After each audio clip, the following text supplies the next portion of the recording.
Dancing Baby. I hated this freaking thing. That was like the first internet meme. I was like, this is garbage. But whatever. Ringo Starr's Mr. Conductor. I'm Ringo Starr. I was a Beatle and now I'm on a kid's show. Whatever. The mall I work at still has Blockbuster windows. Why?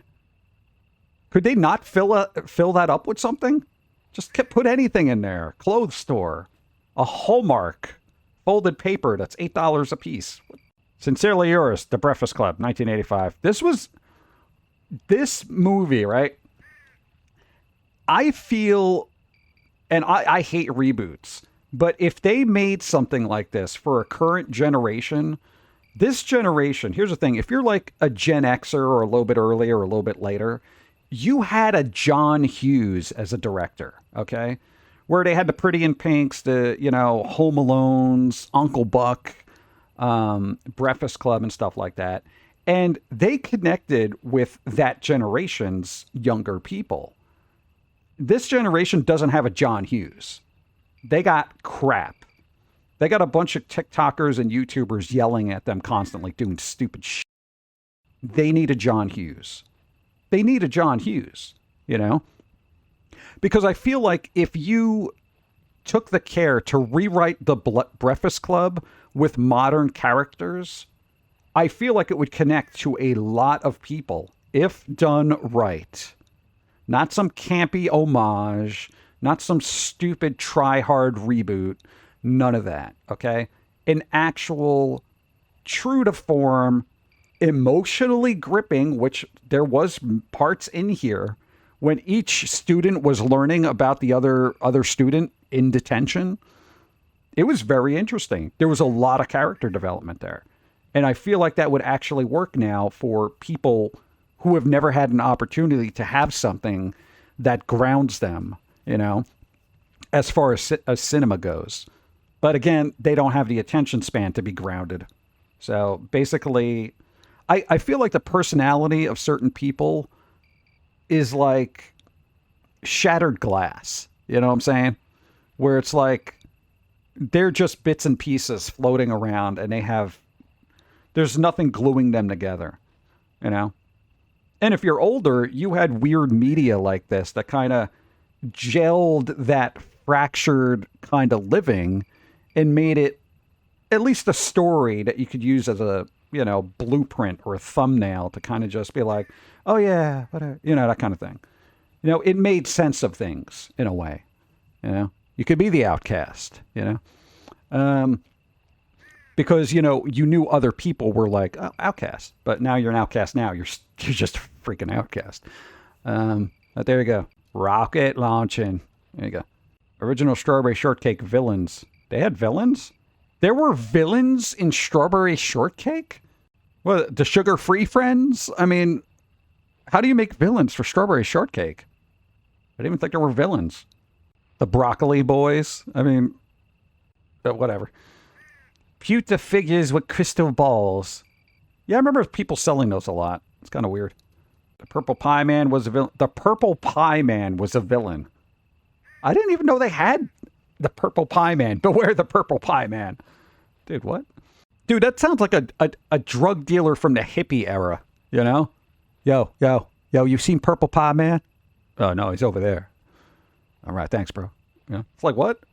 Microwave Gerbil Joe cartoon. We're getting there. 2001. That was the time to be alive. Well, if you like Flash cartoons. How many times did you blow up this gerbil? Care Bears had villains too? What the hell? The Care Bear stare. Oh, I want to play this now. I just want to press the button and just beep, power 10. This was funny back then. Microwaving a gerbil was funny, okay? Because back in the day, you can make cartoons like this that would, because people knew it was a cartoon gerbil in a microwave and they weren't thinking it was going to be a bad influence on the world and encourage people to put real live animals in microwave ovens, which you should not do. Cartoon. But again, going back to fractured mentalities that can't tell the difference between fiction and reality. I'm waiting for Radiskull and Devil Doll to show up here. I am the I have an authentic Devil Doll plush toy. I do. It's in storage. Mint condition. WrestleMania 20, 19 years ago. WrestleMania. That's a lot of confetti, dude. That's more confetti than they have during New Year's Eve in New York. Where do you get all that? Oh, my God. Oh, the Care Bear stare. Basically the Christian guilt stare, but for kids. Oh, so like the penance stare for Ghost Rider, you know? Isn't that like some shit? Like Ghost Rider, Care Bears, all they had to do was look at you the wrong way, and you knew you did something wrong. Like, that's kind of crazy, right? It's like having an angry nun look at you. You know what you did. I'm sorry. Oh my God. What is everyone? I think nostalgia is ruining my present. All right. Here we go again. Another one who can't cope with nostalgia. Let's go. Let's go. I think nostalgia is ruining my present. I never really feel here anymore. I'm constantly thinking of the past. All the things I used to do, all the music I used to listen to, all the places I used to go, people I used to talk to, etc. I was a lot happier back then, and I now find myself missing big portions of my day as I've done nothing but sit there and think about the past, missing how things were, wishing I could go back. Nothing I've done seems to change how I feel, and I'm not really sure what to do about it. I feel like no matter what, I always feel this way. Well, here's the thing. You look through the past for stuff that you enjoy because you're not looking for anything in the present to enjoy. And a lot of people are like, you get older, you see the world, and at least for me, you're like, okay, this new thing, well, that's very derivative of this, this, and this, and this. So why don't I just go back to that? You know, for us, one of our recent things for that is Poker Face. Has anybody seen Poker Face? You know, it's got like murder mysteries, stuff like that. It is very derivative of Columbo. Very derivative. The mannerisms of the character. I literally guessed the ending walking in to an episode saying, oh yeah, they're blah, blah, blah, blah, blah. I don't want to spoil anything. And I wasn't wrong because it was so derivative of another thing I've seen that I'm like, whatever. But I watched an episode. It's good. If you've never seen Columbo, it's an excellent series. But the thing is, the person here is, you basically have too much knowledge in your head, you know? So you have to look for something that is new and fresh that you're going to appreciate. And then inevitably that will become nostalgic. And then you'll be like, oh, wow, I really missed that thing. So it's all a matter of perspective. I always say, enjoy what was in the past, but don't let it overshadow stuff that you might see in the future. Because then it's like, you're always going to constantly compare the present to the past, and then you're never going to enjoy anything in the future. So, there you go. Hope that helps. In a time before Reddit, Dig. There was a site called Dig? With 2 G's? GG? Really? Think about what other people were going through at that point, and that will cure in most cases, especially people who insist that they want the 50s back. Not going to get into that. No, who wants the 50s back? I feel like the coolest thing about the 50s were the cars. That's it. Everything else, the social climate, the politics, and all that, forget that. Same thing with the 60s, and the 70s, and the 80s, and a large portion of the 90s. You had cool toys and stuff. People are nostalgic for the past is because they didn't know a lot and they enjoyed what they had.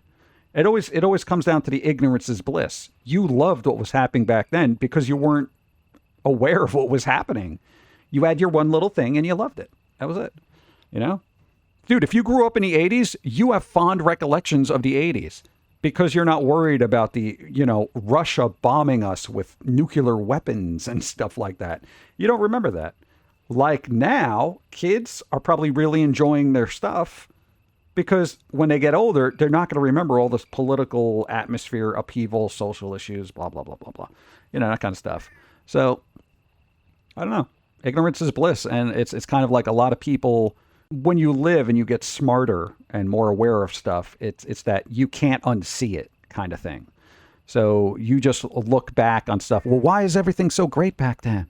Why was it? It's the lack of responsibility, the freedom, and, not knowing that, things are things. But here's what I've learned about the past to the present is all those problems that you're aware of now have happened in the past. And I'll give you an example. Is we're slowly going through old Night Court episodes, right? Just because why the hell not? And there was an episode where they talked about Russia invading Ukraine.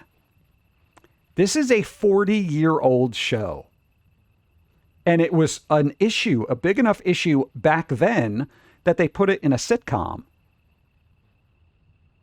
In the 80s? Brr. I didn't know what the hell was going on. I laughed because the guy Dan was funny and sarcastic. But years later, here we are, 40 years on. People are doing the same things. History repeats itself, but things keep going. So, the more here's the good thing about the ignorance is bliss thing.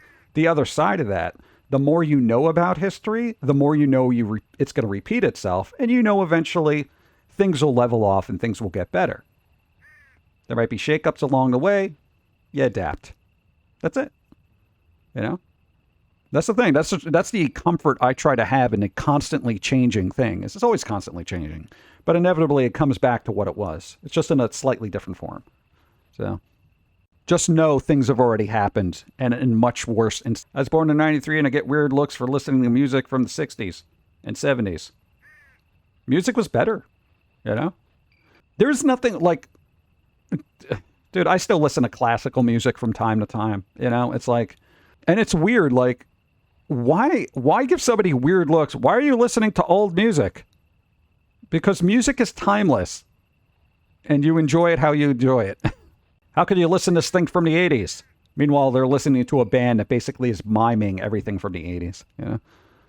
You should listen to this new band. That sounds retro. You mean like the 80s?